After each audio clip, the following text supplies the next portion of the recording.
The word church carries a lot of weight.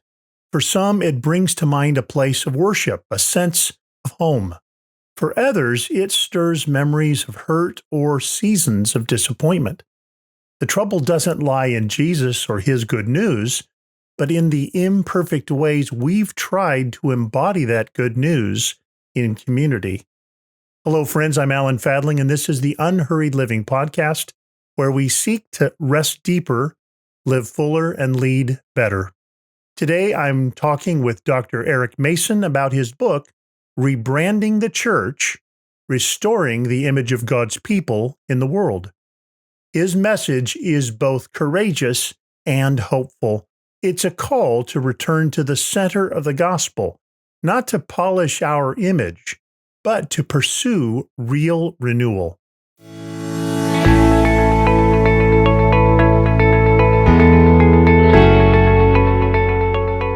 If you're new to the podcast, welcome. I'm glad you found us. If you haven't already, please subscribe and share this podcast with your friends and colleagues. My guest today is Dr. Eric Mason, founder and lead pastor of Epiphany Fellowship in Philadelphia and president of Thriving, an urban ministry training leaders locally and globally. He's the author of Woke Church, Manhood Restored, and Urban Apologetics. Today, we're talking about his latest book, Rebranding the Church. In this conversation, Eric invites us to see that the church's rebranding isn't about polishing a reputation. It's about rediscovering our true identity as Christ's people in the world. We'll talk about returning to Scripture, rebuilding trust, and reclaiming discipleship that actually forms people into Christ's likeness. Here's my conversation with Dr. Eric Mason. Well, Eric, welcome to the podcast. I so appreciate the way you write with honesty and hope about the church. And I just think your new book, Rebranding the Church, feels really timely and necessary. Well, Alan, thanks for having me on. It is always on, and I never take it for granted when people want to have me on and talk to me about something. So I'm excited to dialogue with you, and thanks for having me. Absolutely. Well, I wonder if we could just start with the title, rebranding the church. In this case, what does rebranding mean to you in that context? And maybe tell us a little bit about what stirred you to write this book in the first place. Yeah. So one of the things about, I don't know, that was several years ago. I just, social media, because I have a young congregation, so I have a lot of millennials and a ton of Gen Zs. So I have to keep up with things by being on TikTok, Instagram, YouTube. And one of the things that I see is a culture of I don't know what happened. I guess it was the pandemic. During the pandemic, a lot of people were able to be on social media just exploded during the pandemic. And with that explosion came good and bad explosions.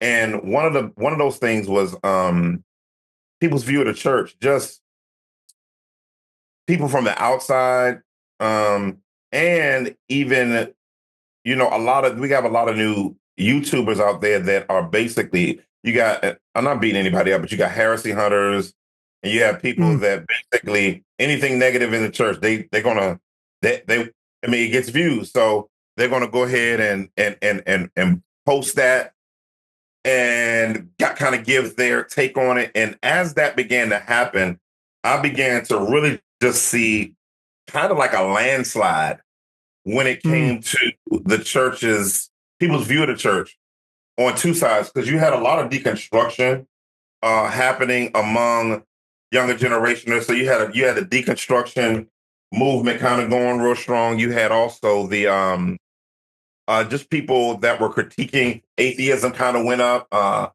Cults started thriving. I mean, it was just like, what in the world is going on right now? And so with all of those happenings, I'm just plugging in my phone. With all of those happenings, one of the things that ended up happening was people began to just have a comprehensively negative disposition towards the church. And that affected evangelism. But it also not only affected our ability to do mission, it also affected deeply people's view of the church, because post-pandemic now, people are coming back slowly, and a lot of the coming back slowly was our fault. Not just people not wanting to be in community or rebellious or anything.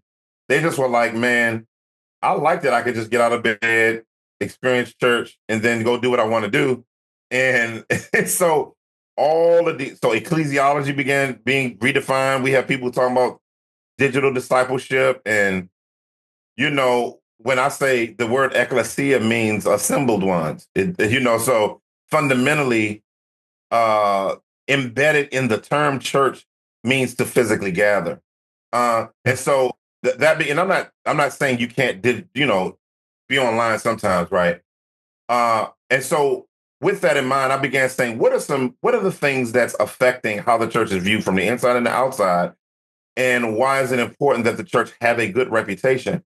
One of the things Jesus talked to Israel about is he said, you're supposed to be a city on a hill, a light. And when you bring up the word church, or you say you're a pastor, you know this from being a pastor, you go in a room, you say, hey, this is Pastor Allen, my pastor. And they're like, a pastor, okay. And I know it's not the same just 10, 20, 30 years ago. Yeah, if you said, no, this guy's an entrepreneur. Oh, an entrepreneur. What kind of entrepreneur, pastor? He's like, So I was like, what is that? And as I began to explore, and that's why in the book, I said, what are some areas I had to basically narrow it down, because there were other things that I wanted to talk about. So that's why the first chapter is, what do you think of when you hear the word church? Like, what comes to mind? You know what I'm saying? Like, if you say what comes to mind when you talk about, the Lakers, what comes to mind when you think of the Denver Broncos or the Dallas Cowboys or the Philadelphia Eagles? What comes to mind, right? What comes to mind when you think of DC? Then I say, what comes to mind when you think of the church? And it's like, hypocrisy, hatred, judgmentalism, all those different adjectives began to be descriptives of what people's disposition toward the church was. And so my desire, by the glory of God, was to change it. I don't mind persecution.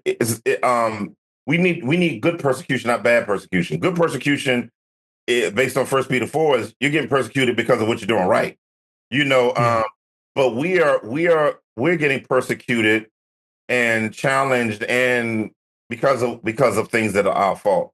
So the goal of the book was me to take key areas, like a church leadership, discipleship, preaching, teaching, purpose, the church relationship with men, evangelism, church membership, community, and Jesus Christ himself. How do we take those areas? One of the other areas I wanted to do was generosity, but the rebranded generosity, because of just how people view the church as, how we view it when it comes to finances. And so in a nutshell, that's really was my passion, to say, how do we as believers function as active participants in we're not trying to do a ad campaign to kind of, try to do an image campaign. It's more so, how do we fundamentally get back to what God says we're supposed to biblically be in character as the church, and us be known for that, so that we build bridges for the gospel, not break them. So that's really what the book is about.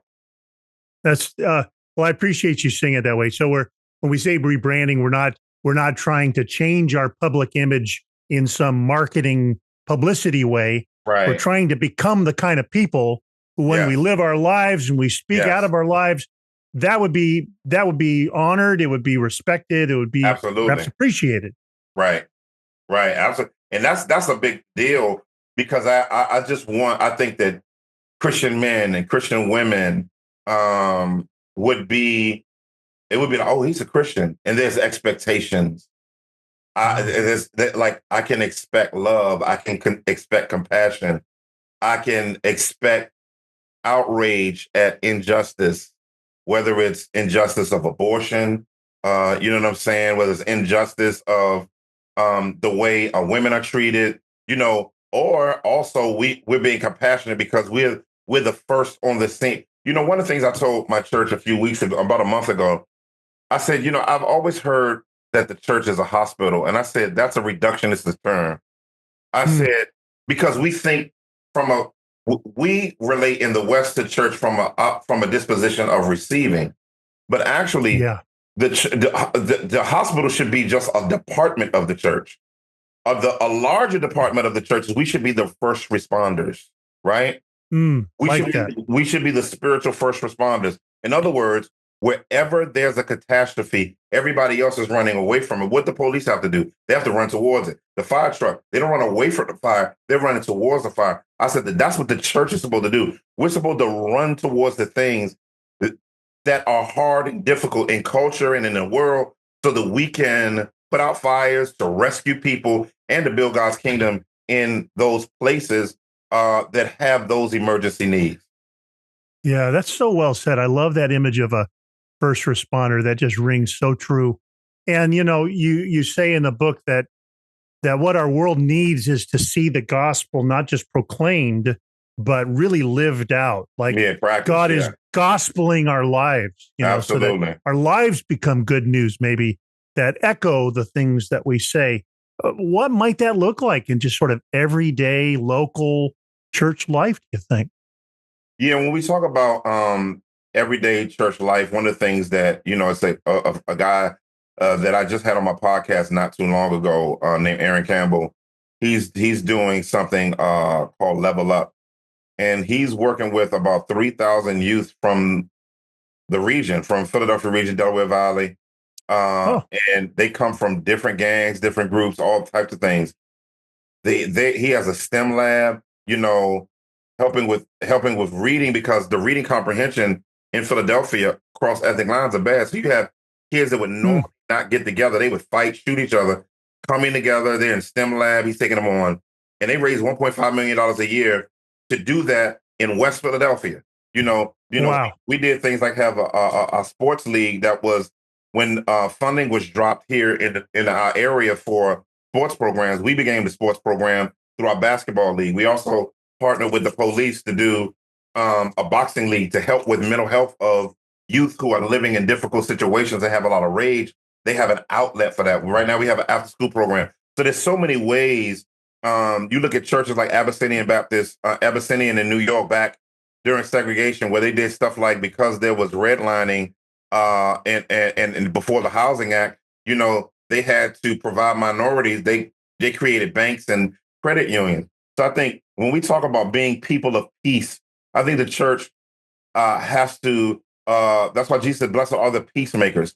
One of the things that's so important is how are we, even though we know we're not in exile and all the things, one of the things you see in Jeremiah where it says, seek the peace of the city, dwell there, live there, and seek its welfare, shalom, which means restitching things back to God's ordered design. And so as the church should be known for doing that. We're the only people, Alan, that people say, when we do something, they say, you're supposed to be a Christian, right? Nobody ever says, right. You're supposed to be a Buddhist. You're supposed to be a Muslim. You're supposed to be never hear that. Because there is a ethical expectation of us that's not expected of anyone else, Isn't that an amazing, that's a great observation. Yeah. I cannot say that I've ever heard someone say you're supposed to be a Buddhist and that would make sense somehow. Right. But there's a character that goes along with us, That's right. And as it should be, they will know us by our love, I think someone said. Absolutely. And there's something true about that. Yes. Well, so you said that, in your working on this book, you surveyed pastors about, their community's expectations of the church. And I'd love to hear some of what you learned and maybe how would you describe the facets of the true purpose of the church kind of that arises in some of that? Yeah, I think one of the things, particularly when you get people involved that are in the church, because one of the things, sometimes pastors, we go do stuff and then bring people along after the fact, and they really don't have a connection to it, and we wonder why. So one of the things I suggest churches do and pastors do is you get your congregation together and as many people as possible. Go to the neighborhood, ask what's the top 3 influences, what's the top 3 needs, and what can the church do to impact those 3 great needs? And Some of it is video interviewing, and we collect the information, all the things. And you know what happens with the congregation? When I taught a master's class, and it's called Exegeting the City. And every time I said, you need to cover an 8-block radius. And I'm talking from the perspective of living in the city.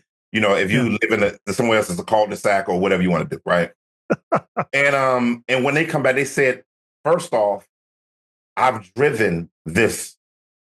And it was so much that I did not see because I drove. But walking and talking to actual people. And first off, this is the first thing you're going to experience. The community is going to be just surprised that the church is out there.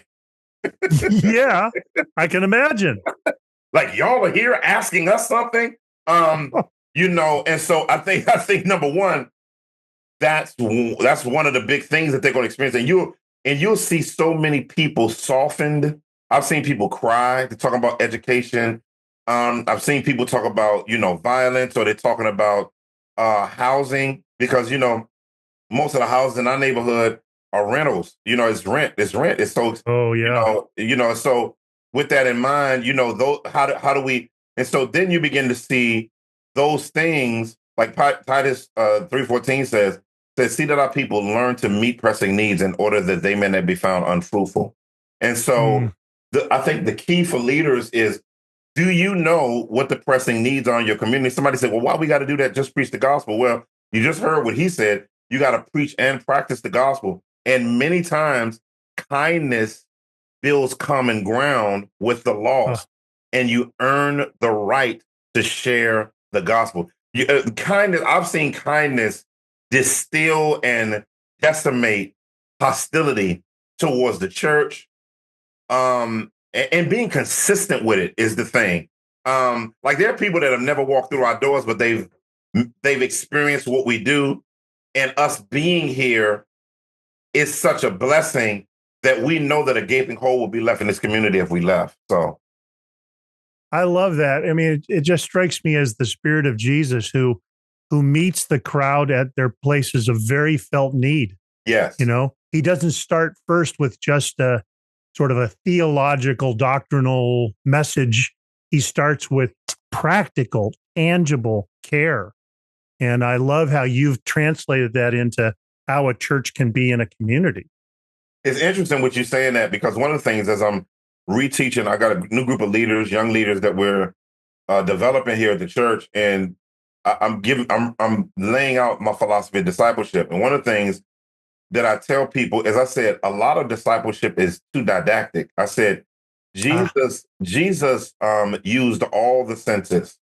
I said, can you imagine being taught about faith and all of the things, and then you are in an abandoned place with no corner stores, bodegas, or grocery stores, and Jesus has been talking to you about who he is and all the things, and he says,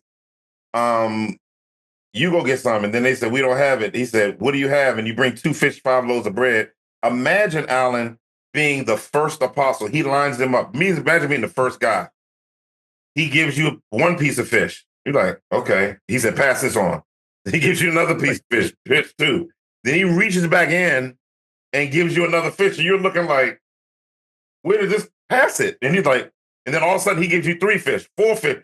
You know, can you imagine the object lesson? A lot of times we miss out on the miracle, because of discipleship, the Bible, that's why Paul says, the things that you've seen, heard, and learned in me, practice these things, and the God of peace should be with you. A lot of our discipleship needs to take on that life-on-life aspect in the church. And that's so transformative for people, because they're not just hearing about God working, they're participating in God working. Oh, I love that. That's so beautiful. Well, so one of the things I appreciated in what you've written, and I think it's a huge challenge in the North American church, is we just sort of assume that the church is there to serve us. We're sort of these consumers. And so we need to like the music, and we need to like the preacher, and we need to like the programs, or our kids need to. Not that that stuff's unimportant, but it's not primary. Right. As opposed to, what would it look like for me to see church as a place I come and bring something to this place as a disciple? Can you talk a little bit about that challenge? So I mean, I've gotten a little older. Okay, so I've gotten a little bit of Tourette's. They told me when you turn 50, they said 40 you begin to just change. 50 you begin to just get Tourette's, and by 60 you just say what you want to say. So yeah, there is some truth to that. By the way, I'm somewhere in the mid 60s, and there's an element of truth to what you just said. And I told my congregation, I tell people all the time, I said, I am sick of coddling baby Pampers off people. I said, I'm tired of, for the men's ministry, we got to make sure we have breakfast. For the women's ministry, we got to make sure we have potpourri and flowers. And I said, we have to, I'm tired as a pastor of how me and my team having to figure out how to lure you to do God's will. I said, I'm just like, yes. You know what I'm saying? That's such a word, man. And I said, at what point do you go from consumer to contributor? Like, when do you begin to think as a first responder? When do you begin to, you hear the alarm? You don't send the email to me. You say, how can I help? How can I jump on board? How can I plug in? I'll give you an example. So one of the things that I do, we do our membership class. I'll go around. I'll say, what's your name? Where you from? And, what makes you want to be a part of church, and go around and everybody talks. But then, then my wife, then, I'll go at the end and ask for any questions. And so most of the time people say, what do y'all have for this? And what do you have for this? And what do you do for people with this? And what do you do? And I just sit there and my head is spinning, right? But there's one lady, every now and then somebody will say, hey, Pastor, where are the top 3 911 areas of the church that need people to plug into? And I'm like, wow. Give me more of them, right? I tell you what, yes. And so I'm trying to, and I know it's getting people to go from consumers to contributors and thinking about the mission is like somebody falling off a cruise ship and trying to get the cruise ship to turn around and rescue him. I mean, it's just like moving the biggest boat. And so, but that's what I told them. I'm not going to give up on challenging you to be outward focused. I said, I'm not going to give up on that. I want you guys to start asking not what I need questions, but what can I do questions. So, yeah. Yeah. Well, yeah, that's so good. It just strikes me that there is no better opportunity than to be a student of Jesus. Absolutely. To learn from him how I was meant to live, the influence perhaps that I was meant to have, whether or not I've got a title that, underneath that. And I really hear that in the spirit of what you're talking about.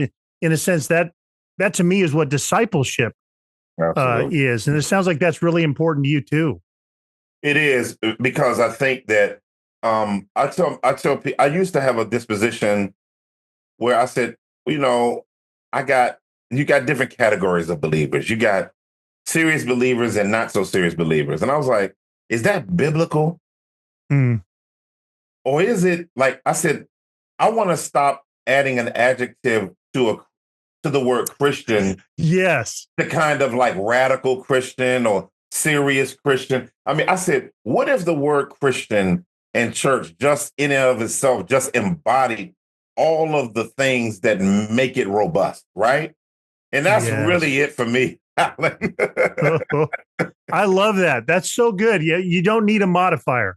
Absolutely. Like if you are whatever those earliest followers of Jesus were about that had people nicknaming them Christians, that's what I'd like to be about. Yeah. That's what I think it could be. Because if you say, listen, what do you think of when you hear this? Delta Force, Navy SEAL, Black Ops, Green Beret. What you think? You just like, oh.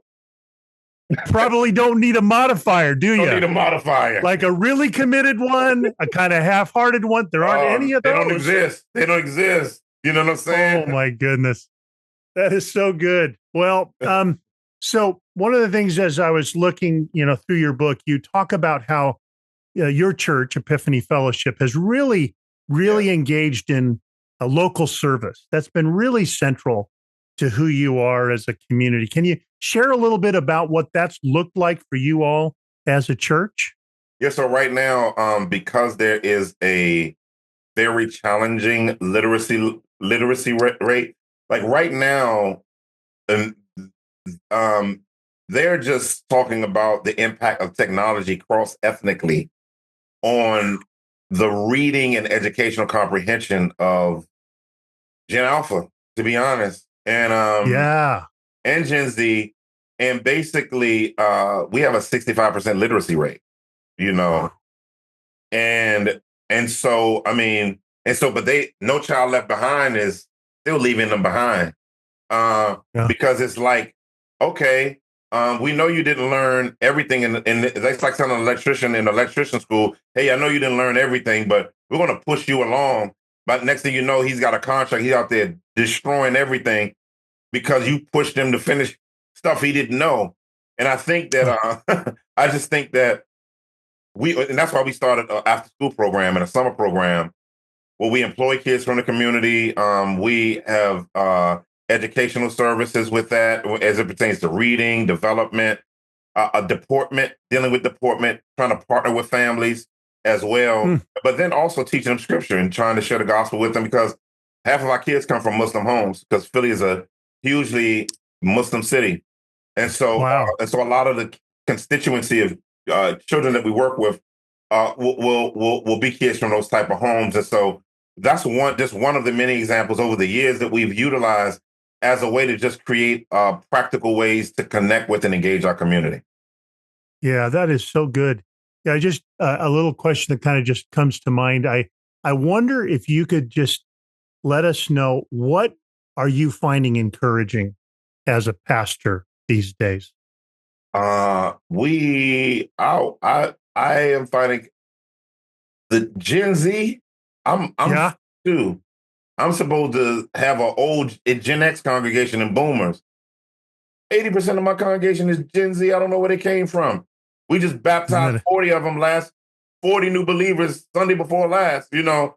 And they are, I mean, this generation, the Gen Zs are like, man, you know, the millennials, you know, we got plenty of millennials, but they're like, we saw what they did. They just threw everything out, and we want some stability. We had the pandemic and we didn't like that. And so now they're viewing the Christian faith as being able to answer the most core questions to the human experience. And they come into Jesus in droves, man. Isn't that amazing? It's amazing. I'm seeing that too. My sons are all somewhere in the 30 plus or minus neighborhood. But as I see some of I spoke to a group of high school students here a few weeks ago, freshmen and sophomores, and I couldn't have been more encouraged by just their hunger and their serious mindedness. That's amazing. And so the only thing that I'm working through with them is just they don't have self-awareness of when maturity begins. You know, so it's like just because you chat GPT'd it or you saw a video on it don't mean you know it. It's not like the Matrix when they put the thing in the back of Neo's head and say, I know jujitsu. You know, it doesn't work like that. That's well said. That's exactly. It's not just a download. It's something you learn like to the depths of who you are. So I wonder if maybe just as a last little opportunity, you know, some of our listeners are like you and I, pastors. Others are in Christian leadership roles. If you were just going to sort of speak as a pastor to some other pastors, a word of encouragement, a word of hope, what might you want to say?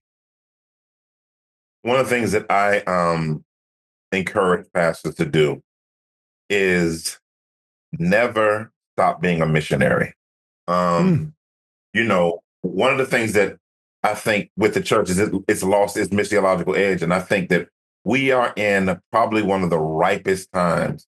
And I would say maximize every tool that you have in the arsenal. I believe that if Jesus was here today or Paul came today, that they would be on social media utilizing those platforms as ways to extend the voice of God's kingdom into the earth. And so one of the things I would just encourage you to do, whether you're older, particularly older pastors who maybe came into ministry when, you know, you came when it was tapes and CDs and, you know, now, you know, it's digital. I'll encourage you to get some young folk in your church and, man, have them create reels, like 30-second, 90-second. from your content and your best stuff and put it out there and put the beautiful, fruitful gospel information that you have out there and watch the expanse of that ministry and that ministry engagement go. One of the things that I think that I think we got to continue to do is not see the next generation as an enemy when we see their problems, but see ourselves as resources to do what the people in Judges, the Joshua generation was supposed to do. The Joshua generation was supposed, it said, but it came up a generation that knew not the Lord. And we want to be a generation that leaves here like David. Once David did fulfill his purpose in his life in Acts, it said he slept with his fathers. And so I pray that all of us would spend every day with our hands to the plow, knuckles white and ashy, looking for the grace of God to show up as we plow for the next generation to have it spiritually better than we ever had it. That's such a gracious and good word, Eric. I thank you for that. And so again, today my guest has been Eric Mason, and we've been talking about his book, Rebranding the Church. Eric, it's been a great pleasure to talk with you today. Alan, it is an honor to be on here. Thank you for having me, and hope this resource helps many. Thank you for listening to the Unhurried Living Podcast. To learn more about us, visit unhurriedliving.com. In the show notes, you'll find helpful links and information about our partner, Life Audio, and all of their other faith-centered podcasts.